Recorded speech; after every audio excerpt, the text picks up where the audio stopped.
लिए स्थान प्राप्त हुआ। सुखदेव समझाने, सुनो महाराज, ऐसे एक नहीं बल्कि कई एक भक्त हुए जिन्होंने छोटी सी उम्र में भगवान का नाम लेकर के दर्शन किए, प्रमाण दिया। और बोले ब्रह्मा जी के जो पुत्र हुए हैं स्वाभिमनु, और इन्हीं स्वाभिमनु के घर में इनके दो लड़का पैदा हुए, उत्तानपाद और प्रियव्रत। ये उत्तानपाद छोटे और प्रियव्रत बड़े, तो प्रियव्रत राजा बनाए गए।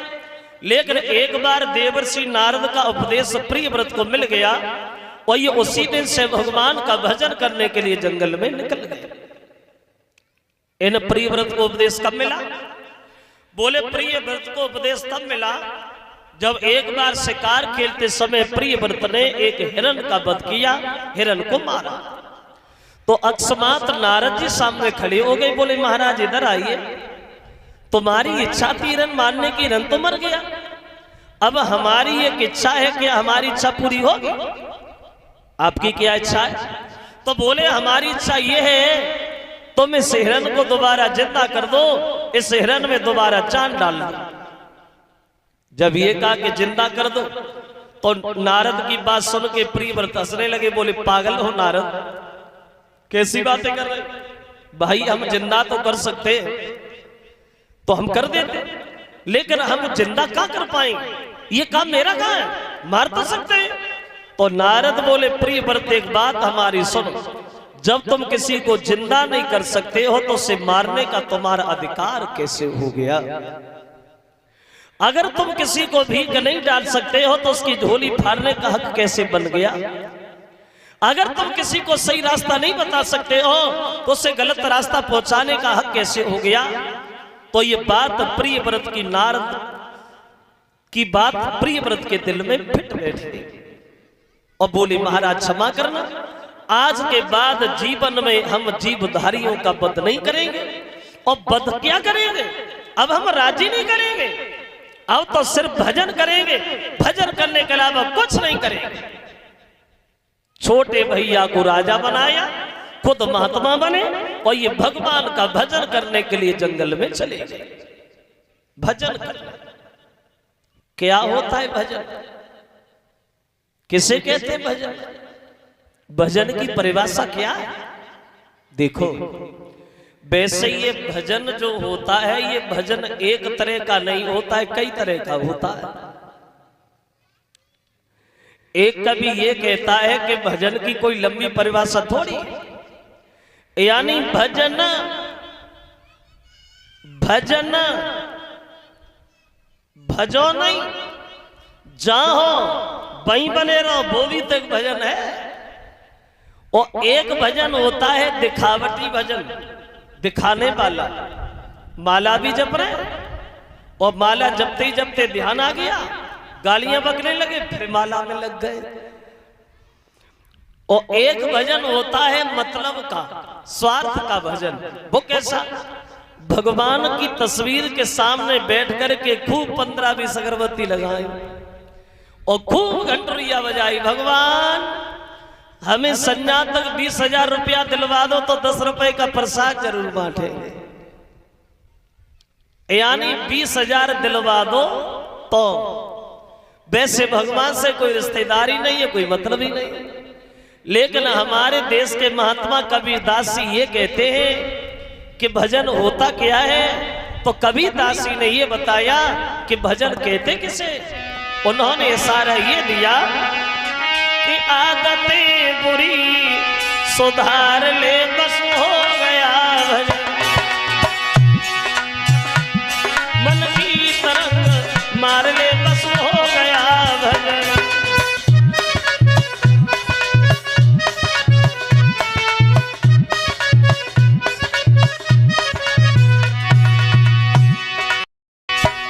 महात्मा जी ये कहते हैं आदतें बुरी सुधार ले, बस हो गया भजन।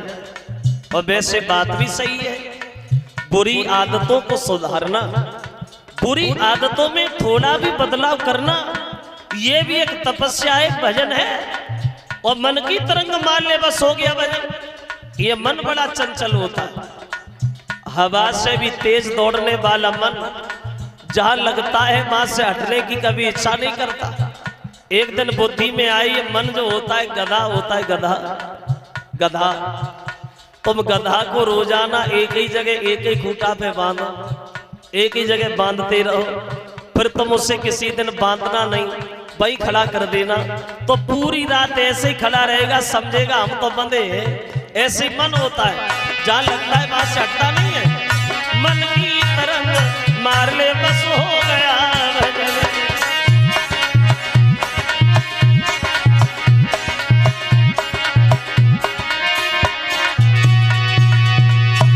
बोले तू आया है कहां से और कहां जाएगा,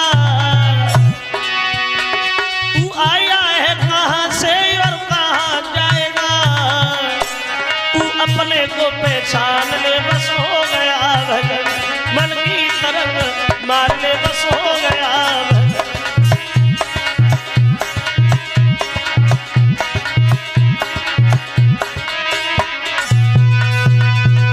बोले आदतें बुरी सुधार ले बस हो गया भजन। भजन भजन तो करना अति आवश्यक है। काम भी करो और नाम भी लो, वो भी बढ़िया है। और ज्यादा वक्त न मिले, जितना समय मिले वो ही बहुत है, क्योंकि कृपा है भगवान की हम लोगों के ऊपर। जो भगवान ने हमें मनुष्य का शरीर दे दिया, ये बहुत बड़ी कृपा है जो मनुष्य बना दिया। एक बात और हम आपको बताएं, हर आदमी के ऊपर कृपा होती कितनी है। एक कवि ये कहता है कि हर आदमी के ऊपर कृपा होती है चार। कौन सी? सबसे पहली और सबसे बड़ी कृपा होती है भगवान, जिन भगवान ने हमें मनुष्य का शरीर दे दिया, ये भगवान की बहुत बड़ी कृपा है। और दूसरी कृपा होती है माता और पिता की, जिन्होंने हमें जन्म दिया और पाल दिया। ये भी बहुत बड़ी कृपा है, जो जन्म दे के पाल दिया। सोचने वाली बात है, अगर जन्म दे के हमें घर में पालते ना, कहीं दूर जाके गड्ढा में फेंक आते तो हम कहाँ होते। ये बड़ा कृपा है जो हमें जन्म दिया और पाल भी दिया। एक दिन एक लड़का अपनी माँ से लड़ने लगा और खूब लड़ा। तो माँ से जब वो लड़ा तो माँ बोली, हमने तो जैसे 9 महीना पेट रखो तू हमसे लड़िए। माँ बोली, हमने तो जैसे 9 महीना पेट में रखो तू हमसे लड़िए। लड़का बोलो, तो तूने कौन सा बड़ो काम करो, ज्यादा करे 9 महीना कराव ले और कहा। तो देखो, दूसरी कृपा होती है माता और पिता की, और तीसरी कृपा होती है गुरु की, जिन्होंने हमें अच्छी रास्ता बताई, बढ़िया मार्ग दिखा दिया, जिसमें हम चलने लगे। अब लास्ट वाली कृपा चौथी, वो किसकी है? बोले चौथी कृपा है खुद की। अब तुम अपनी कृपा अपने ऊपर क्या कर रहे हो? शराबी बन रहे हो, जुआरी बन रहे हो, समाज में नाम कर रहे हो या बदनामी कर रहे हो। अब तुम अपनी कृपा अपने ऊपर क्या कर रहे हो? और जिस आदमी ने अपनी कृपा अपने ऊपर कर ली, उसके जीवन में कभी कष्ट नहीं आया। और जिसने अपनी कृपा अपने ऊपर न कर पाई, उससे जीवन में कभी सुख की प्राप्ति नहीं भई। क्यों? क्योंकि हर आदमी को पूरी जिंदगी में बनने और बिगड़ने का सिर्फ एक बार मौका मिलता है, सिर्फ एक बार। कब? जवानी। और जो वक्त निकल जाता है, वो वक्त कभी दोबारा जीवन में वापस नहीं आता। जवानी, अगर जवानी में जिस आदमी ने अपने शरीर पे थोड़ा भी ध्यान दिया, उससे जीवन में दुख नहीं मिला। और जो जवानी में ही बिगड़ गया, उसे कभी सुख ही नहीं मिला। क्यों? जब जवानी में पाउडर लगा के सड़कों पे चप्पलें चटकाते रहोगे, फिर बुढ़ापे में क्या करोगे? एक कवि कहता है, एक विद्वान कल्पना करता है,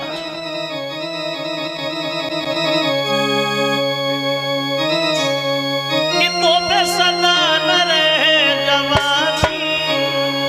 बोले कि तेरी थोड़ी सी जिंदगानी वो काए थे मरे जा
मतलब ये है आए और जिंदगी में नर तन धारण करके तो कुछ ना कुछ करके दिखा और जानवरों की तरह पशु पक्षियों की तरह जीवन भर पेट भरते रहे और पेट भरने के अलावा कुछ कर नहीं पाए तो इससे बढ़िया क्या हुआ ना आते तो ही ठीक है दिखाए को मुसीबतें उठाए तो आए हो तो ऐसा करके दिखाओ जो लोग तुम्हारी प्रशंसा करें।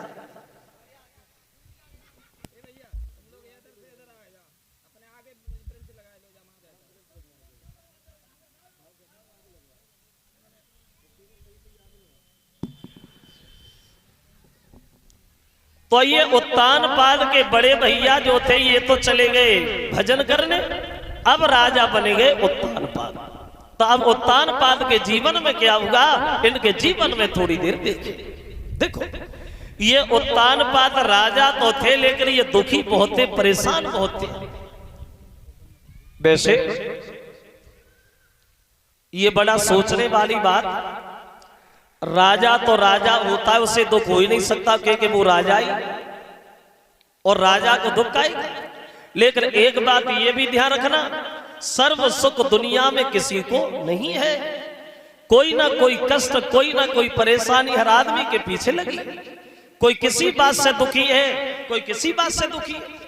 तुम अपनी परेशानी किसी को बताना, अपना दुख किसी से बांटना और किसी से कहना भैया हम बड़ा दुखी। अब तुम अपनी परेशानी बता नहीं पाओगे तब तक वो हजारों परेशानी अपनी गिना देगा, भैया हम क्या करें, हम तो उनसे बड़े दुखी हैं। यानी दुनिया भर में सुखी कोई नहीं, सब दुखी। किसी के पास पैसा नहीं है वो इसलिए दुखी, और किसी के पास पैसा है तो पैसा से दुखी।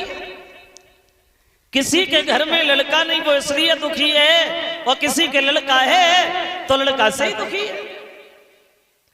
किसी के पास इतना समय नहीं है जो आराम से चैन से रोटी भी खाए, और किसी के पास टाइम ही टाइम उसका टाइम कट ही नहीं रहा है वो इसलिए परेशान।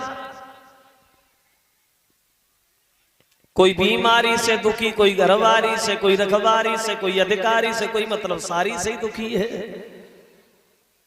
यानी कष्ट सबको, कोई शरीर को दुखी है तो कोई शरीर से दुखी। कोई कोई लोग मन में ये सोचते कि भगवान हम थोड़े मोटे हो जाते तो बढ़िया रहते, लेकिन जो लोग ज्यादा मोटे हैं उनसे मिलो वे सबसे ही बड़े दुखी है। यानी कष्ट सबको है, दुख सबको है, सुखी कोई नहीं दुनिया में। एक कवि ये कहता है कि आज के संसार में, बोले कि आज के संसार में वो कोई न सुखी है। क्यों? किसी न किसी बात से हर कोई दुखी है।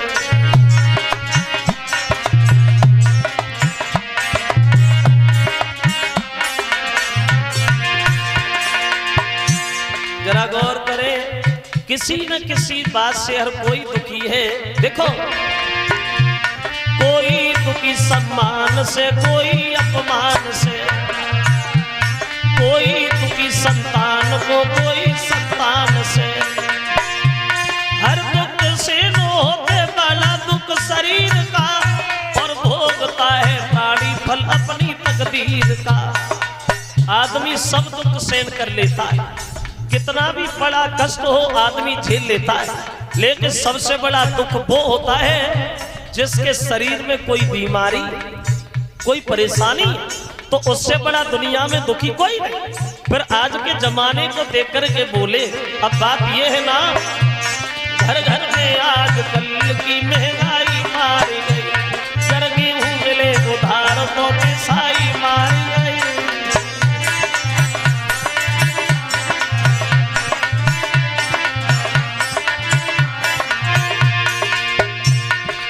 कर्मचारी लोगों की सफाई मारी गई, फैशन के तौर कपड़ा की सिलाई मारी गई, सारे से लेके बूढ़े की दवाई मारी गई, हाय बाकी कुछ बचा तो लुगाई मारी गई।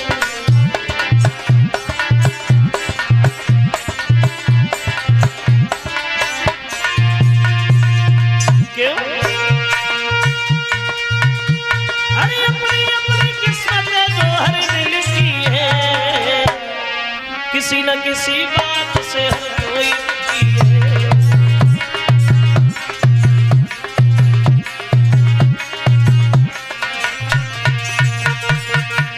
बोले किसी न किसी बात से हर कोई दुखी है, कि गरीब कहे धनवान सुखी, और धनवान कहे सुख राजा को भारी, और राजा कहे महाराजा सुखी, और महाराजा कहे सुख इंद्र को भारी। तो ये उत्तानपाद क्यों दुखी थे? बोले ये दुखी इसलिए थे कि इनके घर में कोई संतान पैदा नहीं भई, इनके कोई पुत्र पैदा नहीं हुआ, तो ये दुखी हुए। और देखो, हर चीज अपनी जगह पे अपना वजूद रखती है, अपनी पहचान छोड़ती है।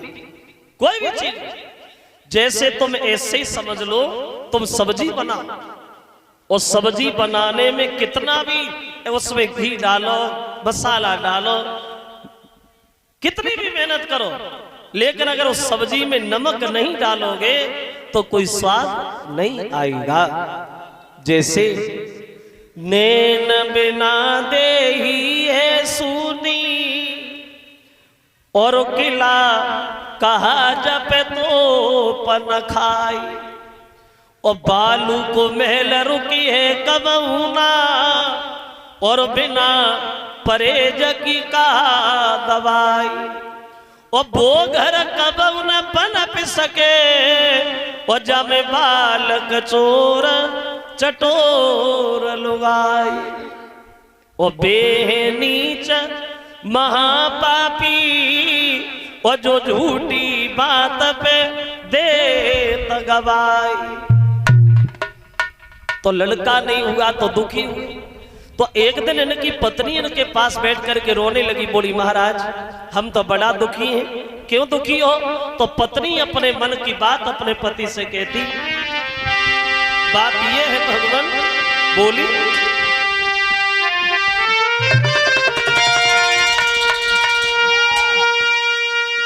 तो धरी रो आँखी नमी नीर, और बंधे नहीं धीरा रोई गई रानी, और बिन संतान के घर भी दुल्हा हुई गई है बदन।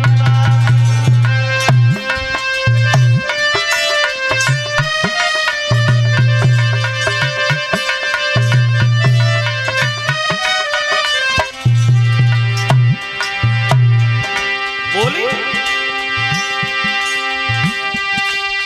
कहा करी की तकराई की भी सुनाई, मनदी कहानी लगी कहानी,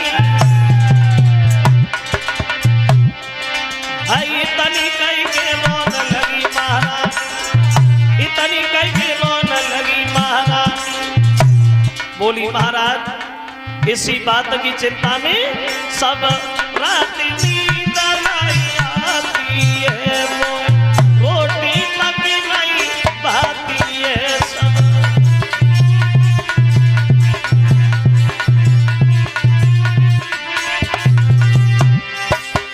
मेरे में बहुत तलक नहीं आती है और रानी घर भी आती है।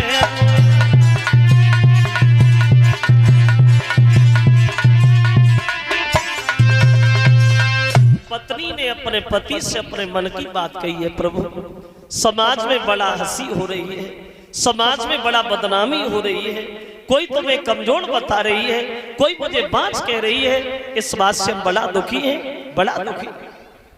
तो उत्तानपाद अपनी पत्नी को समझाने लगे हैं, सुनो पागल हो, घर में लड़का देना और न देना और दे करके भी छीन लेना ये हमारे तुम्हारे हाथ की बात नहीं है महारानी, ये तो सिर्फ भगवान के हाथ की बात है। लड़का देना और न देना और देने के बाद भी ले लेना ये सब परमपिता परमेश्वर की अनुकंपा है। और ये बिना मतलब में आंसू बहा रही हो, बिना मतलब में जो चिंता कर रही हो, ये किसी समस्या का समाधान नहीं है। क्योंकि चिंता करने से आदमी का दुख नहीं कम होता, सिर्फ उम्र कम होती है। चिंता करने से आदमी की उम्र कम होती है, कष्ट कम नहीं होता है। एक बात हमारी सुनो, दुख कम होता है भगवान का भजन करने से, भगवान का चिंतन करने से। क्योंकि चिंता चिता में ज्यादा फर्क नहीं है, सिर्फ एक बिंदु का ही फर्क है। ये चिंता जिंदा आदमी को खाती है, मुर्दा को चिता जलाती है, इसलिए चिंता करना बेअर्थ की बात है। अब बोले कि ये चिंता बड़ी चिता से है और जो नर को निर्जीव बनाती है।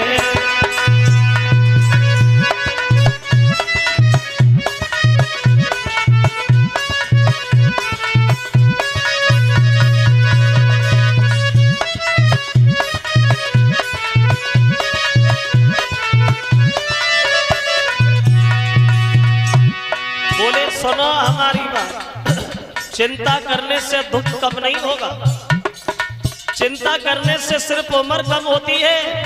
क्योंकि जो लोग ज्यादा चिंता करते हैं वो अंदर ही घुट घुट के मर जाते हैं। और बोले ये चिंता बड़ी चिंता से है, वो नर को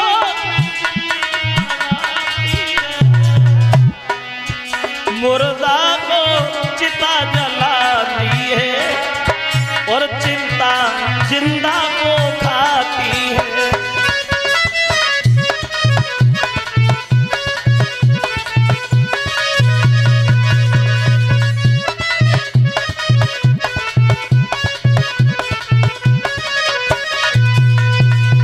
इसलिए चिंता न करो, क्योंकि चिंता करोगी तो बिना मतलब में मरो। दुख कम होता है भगवान का भजन करने से, भगवान का चिंतन करने से। लड़का नहीं होगा तो क्या होगा, अगर लड़का होता भी और फिर भी मर जाता तो क्या करती, इसलिए चुपचाप बैठो। तो पत्नी ने उत्तर दिया, महाराज अगर बुरा ना लगे तो एक बात कहूं, कहो। तो कहने लगी, प्रभु एक काम करो ना, चलो हमारे कुछ नहीं होगा तो आप अपनी दूसरी शादी कर लो, और जब आप अपनी दूसरी शादी करोगे और मेरी सौतें जब घर में आएगी तो हो सकता है उसके कुछ हो जाए तो ये बांझपन का कलंक तो मिट ही जाएगा। महाराज आप अपनी दूसरी शादी कर लो। और जो उत्तानपाद ने जब बात सुनी कि दूसरी शादी कर लो तो उत्तानपाद खूब ताली मार के हंसे। बोली अब हमारे समझ में आया कि घर बिगाड़ने का तरीका बहुत अच्छी तरह से ढूंढ लिया तुमने।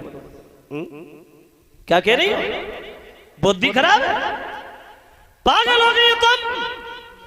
दुनिया भर में हर औरत ये कहती है कि मुझे मौत मंजूर है, लेकिन घर में सौत मंजूर नहीं है। और तुम हमसे ये कह रहे हम शादी कर ले, पागल हो। अगर हमने विवाह किया तो घर में आबादी तो हो जाएगी, लेकिन तुम्हारे जीवन की बर्बादी निश्चित है। क्योंकि लोग कहते मौत गलत है, लेकिन मौत गलत नहीं है, ये सौत ज्यादा गलत है। क्योंकि मौत का काम है जीवन में एक बार आना और जितनी भी झंझटें हैं वो अपने साथ ही ले जाना। और इस सौत का काम है कदम कदम पे दुख देना, कदम कदम पे कष्ट देना। और बोले अपनी पत्नी से समझाते हुए कि है मौती बुरी लेकिन अच्छी,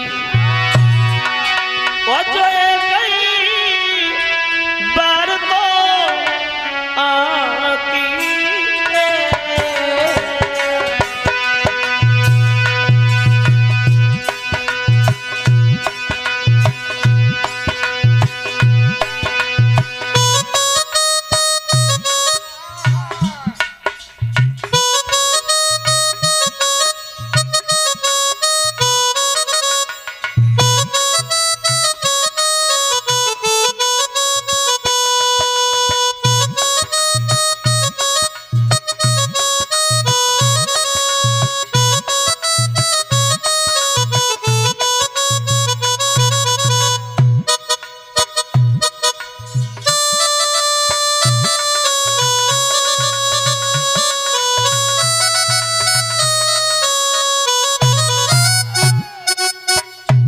अगर हमने विवाह किया जीवन बर्बाद हो जाएगा तुम्हारा। उन लोगों के घरों में कभी देखना जिन लोगों के घरों में दो औरतें मांगे रोटी नहीं मिलती है, और बोले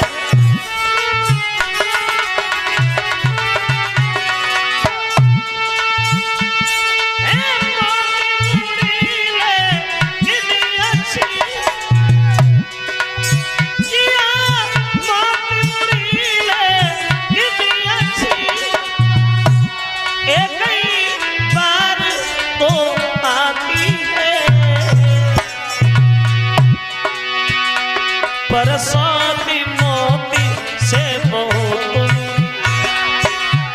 परसाती मोती से बहुत छाती की रात जलाती है।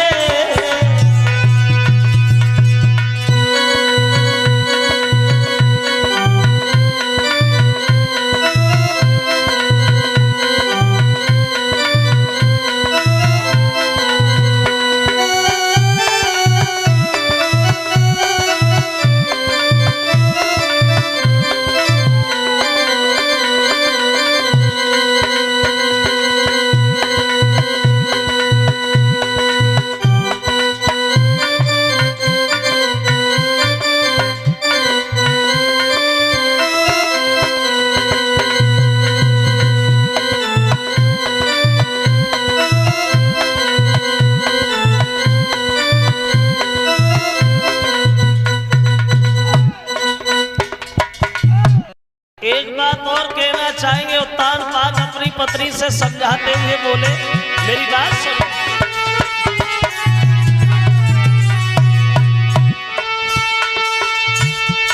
अच्छे कर्म के कर्मी से,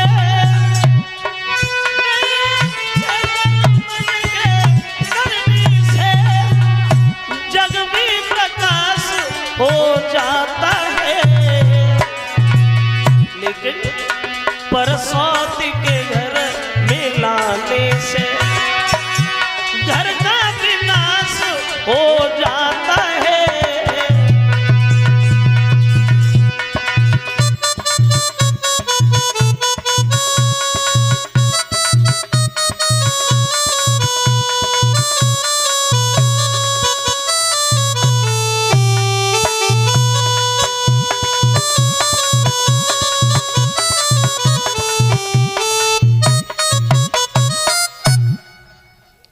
अगर हमने विवाह कर लिया तो जीवन में तुम्हें रोने के अलावा कुछ प्राप्त नहीं होगा।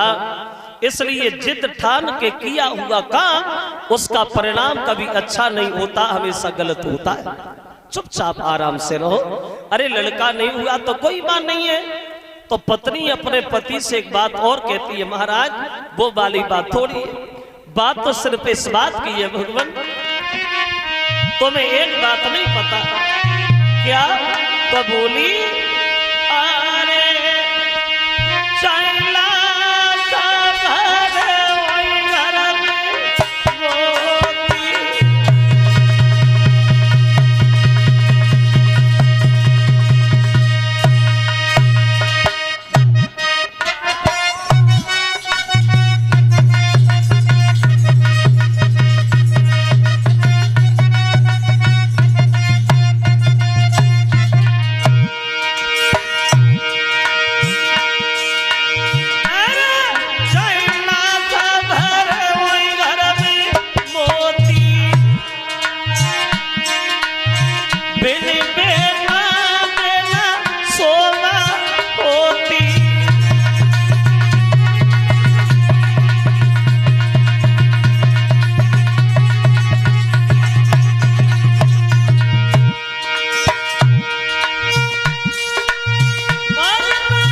पत्नी अपने पति के सामने रो रही है, महाराज अगर आप विवाह नहीं करोगे तो मैं जिंदा नहीं रहूंगा, जिल्लत से भरी जिंदगी मुझसे नहीं जी जाती, अगर लड़का नहीं हुआ तो मैं जिंदा नहीं रहूंगी, विवाह कर लो। महाराज बहुत समझाने की कोशिश की उत्तानपाद ने, लेकिन बड़ी रानी नहीं मानी।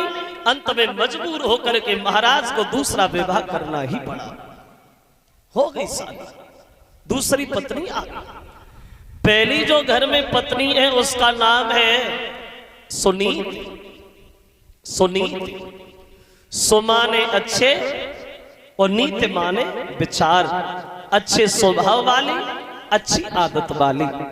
और जब दूसरी पत्नी घर में आई है उसका नाम है स्वरुच। स्वरुच स्व माने अपनी और रुच माने इच्छा, अपनी इच्छा से चलने वाली, किसी की बात न सुनने वाली। जब दूसरी शादी उत्तानपाद ने करी घर में तो वहां अरे फिर लइए भंवरिया गारी, हाय सुंदर सीरनिया।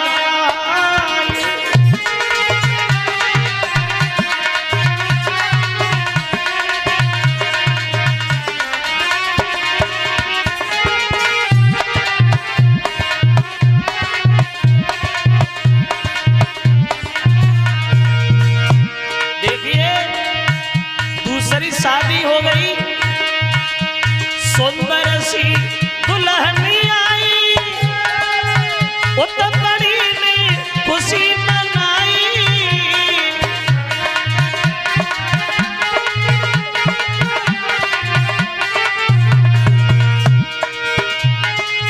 डोला आई गयो घर द्वार रे, फिर सुंदर रनिया।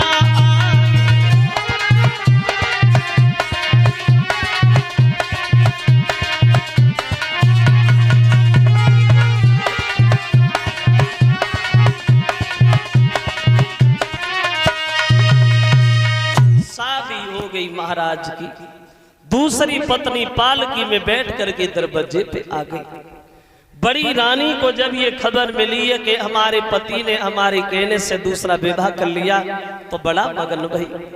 वो अपनी दासी से इशारा करती है, दासी चली जा, दरबार में जो दरवाजे पे हमारी छोटी बहन पालकी में बैठी है उसे बड़े सम्मान के साथ बुला खिला। उससे जाके कहना कि तुम्हारी बहन जो घर में बड़ी है वो तुम्हें बुलवा रही है, तुम्हारी बड़ी बहन तुम्हारा इंतजार कर रही है। दासी आई, छोटी रानी जहाँ पालकी में बैठी है वहां जाकर के बोली, अब ऐसे पालकी में कब तक छुपी बैठी रहो, चलो हमारे साथ, तुम्हारी बड़ी बहन तुम्हें घर में बुला रही, तुम्हारी बड़ी बहन तुम्हारा घर में इंतजार कर रही।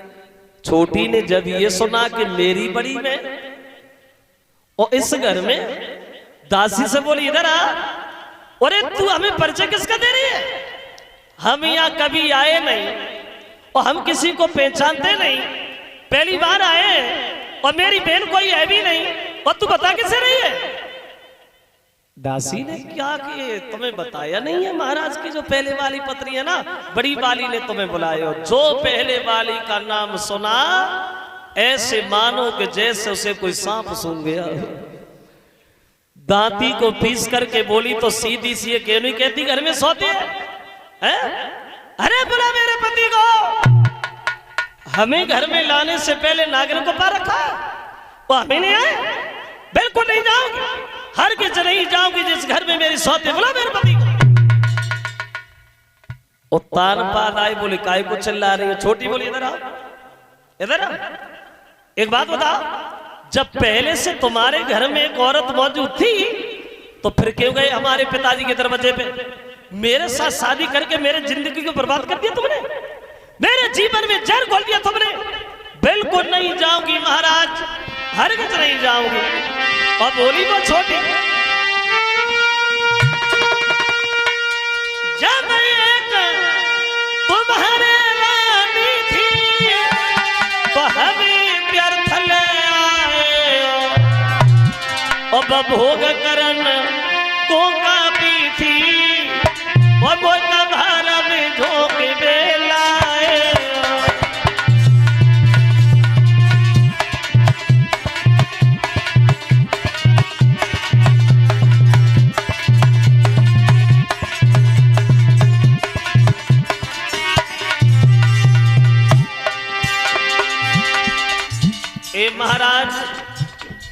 एक औरत पहले से घर में रखे हो और हमें लेके चले आए।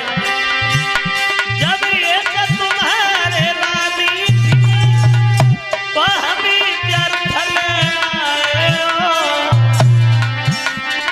भोग करन को काफी भी कोई बार में धोखे में लाए हो।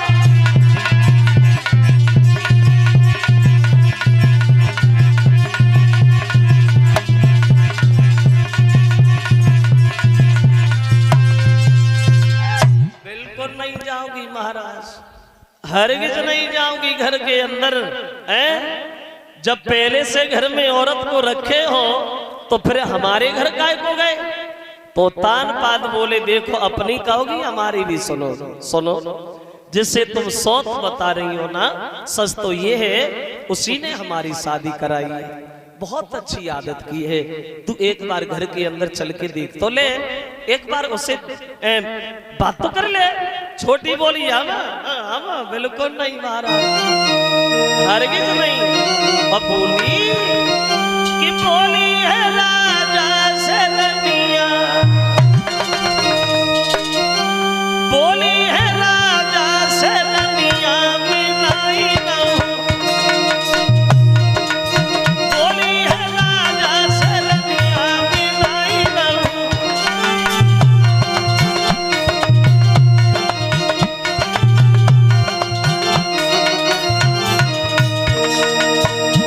सुनो जो तुम हमको घर में लाखो, जो तुम हमको घर में लाखो,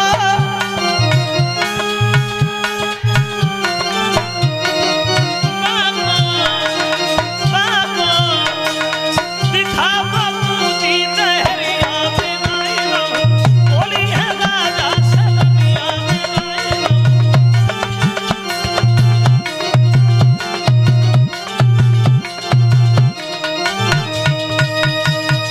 बिल्कुल नहीं जाऊंगी महाराज, हरगिज नहीं जाऊंगी। और तब तक नहीं जाऊंगी जब तक वो साथ इस घर में रहेगी। एक काम करो, अगर हमें रखना चाहते हो तो उस नागिन को घर से निकाल करके बाहर फेंक दो। अगर उसे रखना चाहते हो तो हमारी डोली हमारे पिताजी घर पे वापस भेज दो। सीधी सी बात ये, जब वो रहेगी वह मैं नहीं रहूंगी, और जब मैं रहूंगी वह नहीं रहेगी। जो उत्तान पाद ने ये शब्द सुने तो उत्तान पाद को होश आ गया। बोले अब हमारे दिमाग में आ गया, तेरे दिल में उसके लिए कोई जगह है ही नहीं। और दासी से बोले मेरी मुंह की तरफ देख रही है, घर में जल्दी जा और उससे बुला के ला। कितनी बार हमने समझाया कि मेरी शादी न करवाए, न माने। अब वो आए और आकर के समझाए, उसे अंदर ले जाए। बड़ी रानी को खबर मिली है कि मेरे पति ने शादी तो कर ली, लेकिन वो सौते घर में आने से इनकार कर रही है। तो दौड़ी दौड़ी भागी भागी आई दरवाजे पे, और जहाँ छोटी रानी पालकी में बैठी है उसके सामने जाकर के दोनों हाथ जोड़ के खड़ी हो गई और कहने लगी है बहन, हमने अपने पति की शादी इसलिए थोड़ी कराई थी घर में कलेह हो कलेश हो। हमने तो शादी इसलिए कराई थी घर में सुख शांति आए। तू घर के अंदर चली चल, मैं तेरी रानी नहीं बल्कि नौकरानी बन के रहूंगी। तेरे सारे घर का मैं काम करूंगी। जब तू शाम को सोएगी मैं तेरे पैर दबाऊंगी, तेरे खाए हुए बर्तनों को मैं साफ करूंगी। जब तेरे कोई बच्चा पैदा होगा तो मैं तेरे बच्चे को खिलाऊंगी, लेकिन तू घर के अंदर चली चल। अब बड़ी रानी छोटी से बोली, चलो संभालो जा घर को, अभी तेरी दासी बन जाऊंगी। और दो रोटी मोई देती रही हो, मैं तो तेरो लला खिलाऊंगी।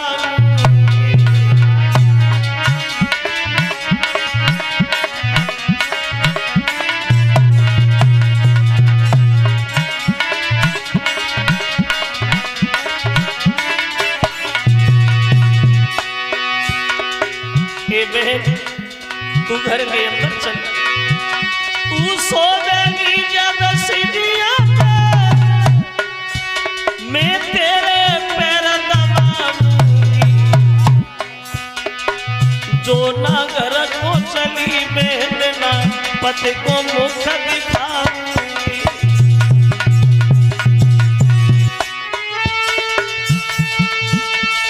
लहलकी गई रोए सुनीति नारी, और एक पुत्र के पीछे हुई रही ख्वारी।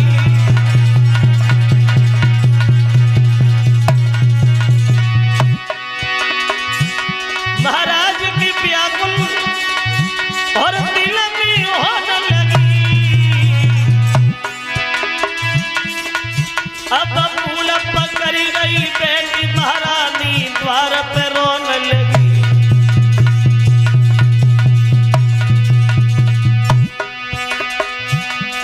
छोटी रानी पत्थर भाई कले जो नाई पिलो, छोटी रानी पत्थर भाई कले जो नाई पिलो।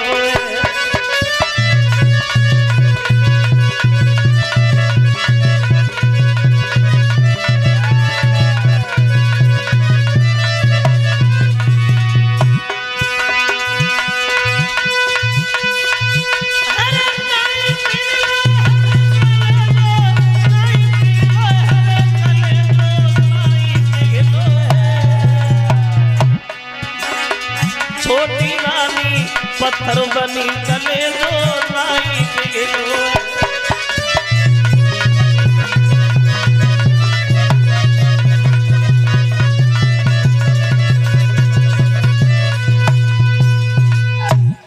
बड़ी रानी ने छोटी से कहा, तेरे जब कोई पुत्र पैदा होगा मैं तेरे बच्चे को खिलाऊंगा, तेरे खाए हुए बर्तनों को मैं साफ करूंगी, लेकिन तू घर के अंदर चली चल, घर के अंदर चली चल।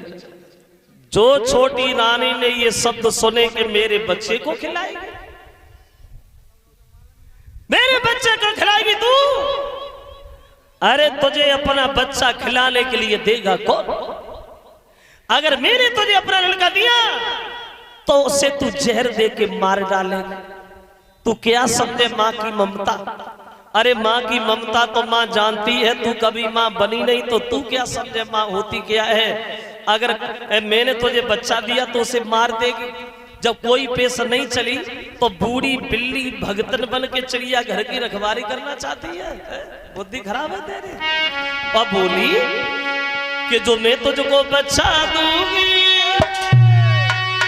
तो तू गला घोटी खाई डालेगी।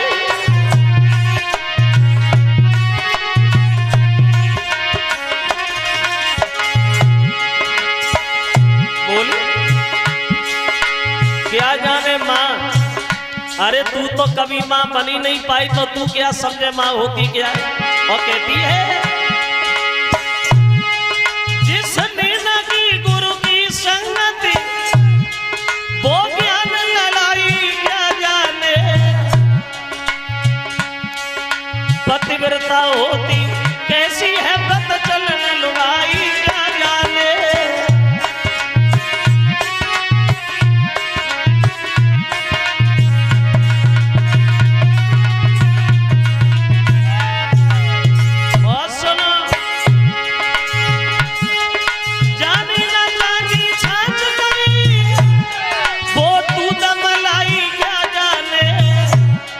जाके ना गई हो बाई भी बाई वो पीर पराई क्या जाने।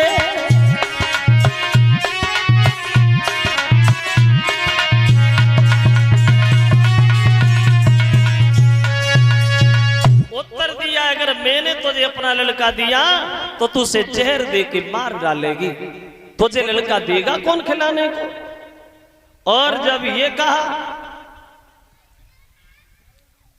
छोटी रानी ने एक बात और कही बड़ी सी, अगर तुझे रहना है तो घर में तेरे लिए कोई जगह खाली नहीं, खेतों पे जाके रहोगी। खेतों पे वहीं हम एक झोंपड़ी डलवाएंगे, उसी में हम एक चाकी रखवाएंगे और एक शेर रोज भिजवाएंगे जौ, और एक शेर जो रोज आएंगे तेरे घर और जौ की रोटी नमक के साथ खा के तुझे अपना पेट भरना पड़ेगा।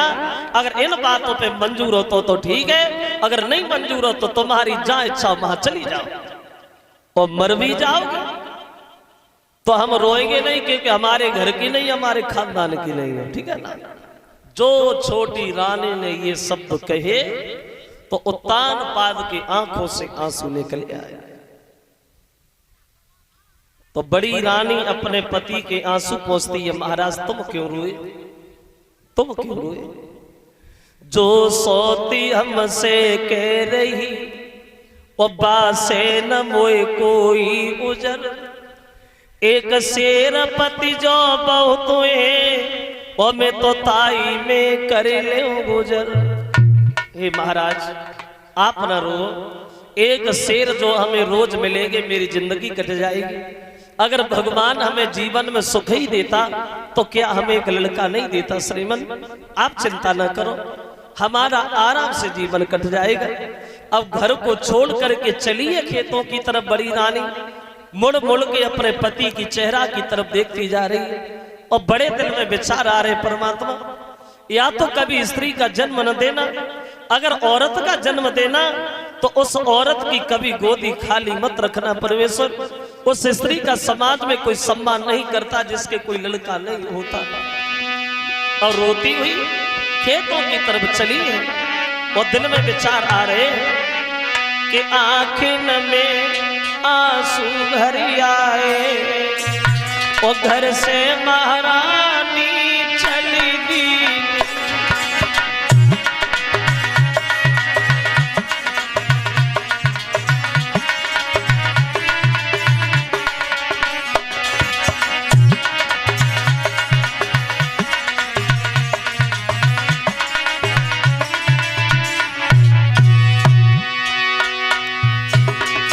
रोती हुई आगे बढ़ रही है, बड़े दिन में विचार आ रहे हैं। आँखें में आंसू भरी आए,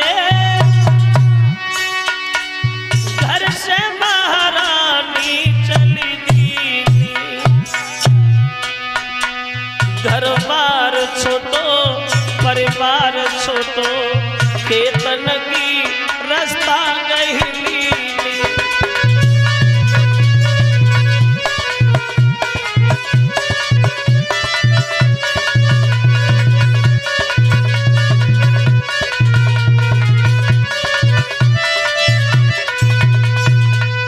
चली है बड़ी रानी घर को छोड़ करके खेतों की तरफ। उत्तान पाद बड़े उदास खड़े हैं चेहरा लिए हुए। तो छोटी रानी महाराज में भकेया के दौरे पड़ी। क्या हुआ? ये चेहरा उतर कैसे गया? कोई मर गया क्या? एक बात कान खोल के सुन लो, आज के बाद जीवन मुझसे कभी बोलोगे नहीं, कभी बात नहीं करोगे, समझ गए?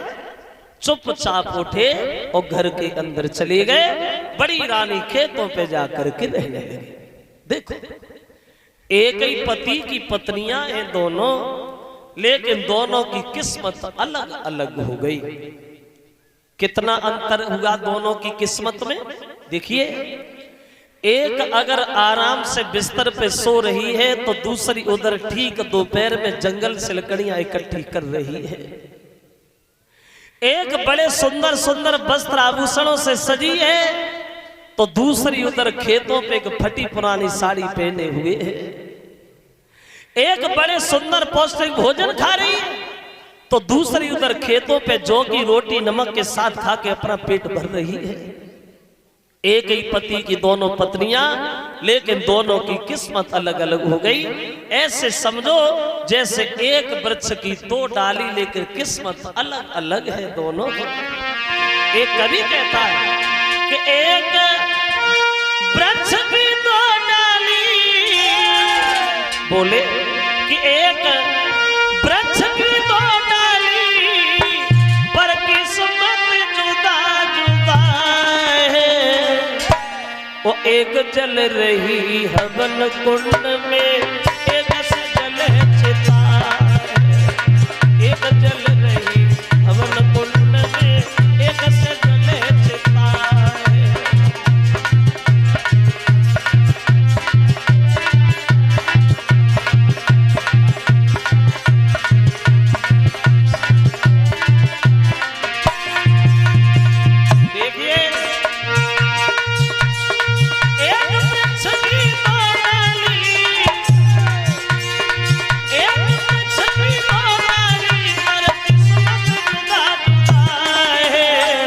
वो एक जल रही हवन कुंड में, एक से जले चिता।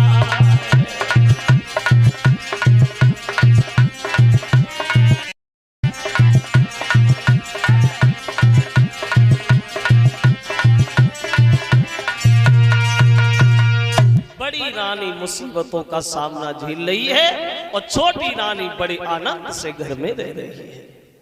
देखो एक बात ये जरूर ध्यान रखना श्रोता बंधुओं, जब इंसान के सब सहारे छूट जाते और जब अपने भी रूठ जाते तो आदमी को आत्महत्या के अलावा कुछ दिखाई नहीं देता।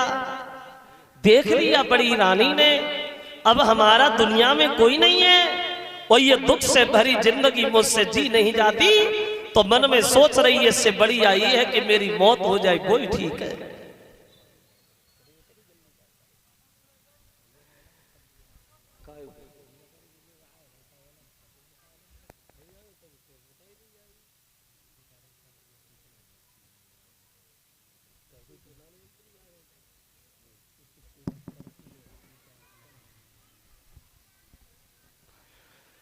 अब मरने के लिए आंगन से निकल करके चली है खेतों से और जंगल की तरफ।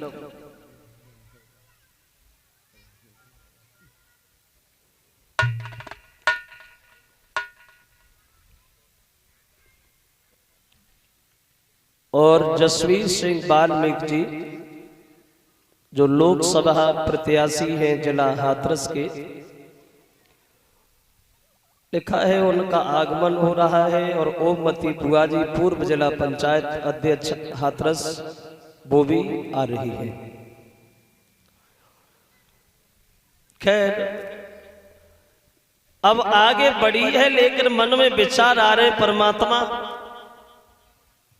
मैंने आज तक अपने पति को बिना पूछे कदम आगे नहीं रखा, आज मैं मरने जा रही हूं, लेकिन मेरी किस्मत में यह कहा लिखा हुआ था जो आज मुझे देखना पड़ रहा है। मन में विचार करती है कि क्या खबर थी हमें एक बेटा बिना, जीवन मेरा धूलिए हो जाएगा, क्या खबर थी हमें।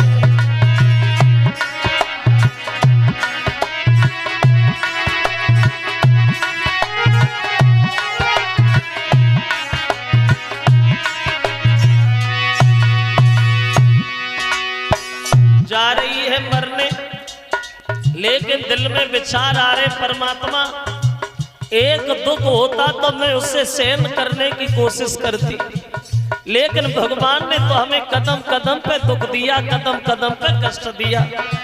पहला दुख मेरी गोदी खाली रही, दूसरा दुख पति की बाई छूटी गई, तीसरा दुख किस्मत कहाँ ले गई, इसी गम में मेरा दम निकल जाएगा, क्या खबर थी हमें।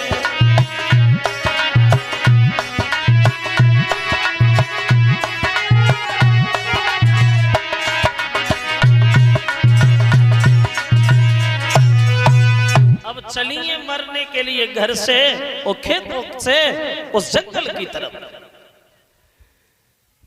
मरने के लिए पानी खोज रही तो अकस्मात देवर्षि नारद रास्ता घेर के खड़े हो गए।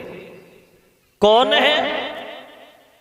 पागलों की तरह भागती जा रही हो, तुम्हें ज्ञान नहीं है, बड़ा भयानक जंगल है, जीवधारी भयानक, कोई शेर तुम्हें उठा ले जाएगा, कोई सर्प तुम्हें डस लेगा, आगे नहीं बढ़ो पीछे लौट जाओ। तो खड़ी हो गई है बड़ी रानी, बोली बाबा जी मैं तो मरने आई हूं।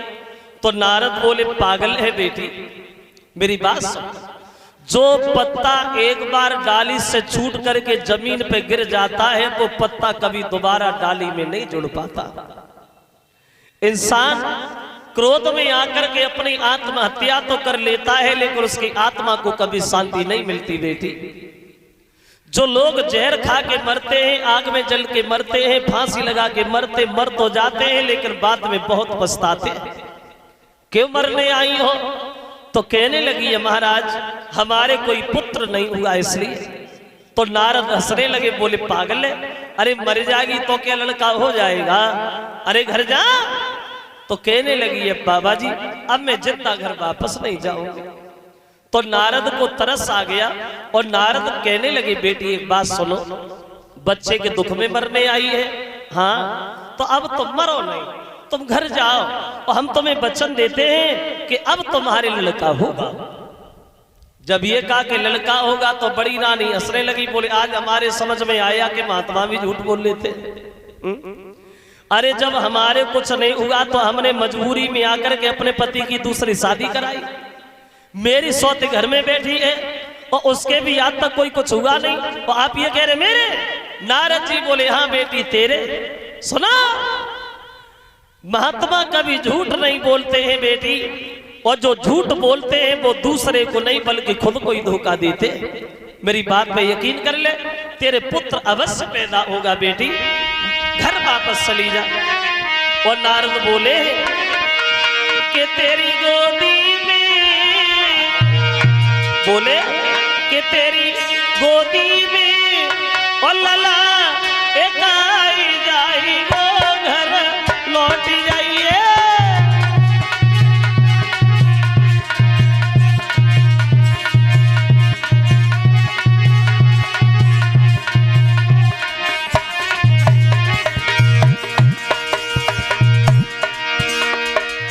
लड़का होगा। और मेरी बात सुनो, माना बिटिया माता हमारी,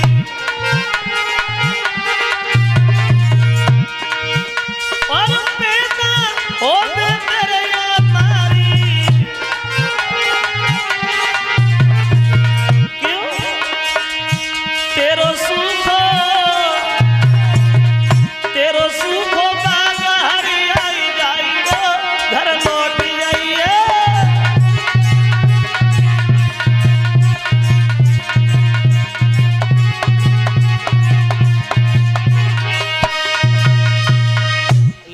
होगा बेटी, और तेरे ऐसा लड़का होगा जब तक ये सूरज चांद रहेगा लोग तेरे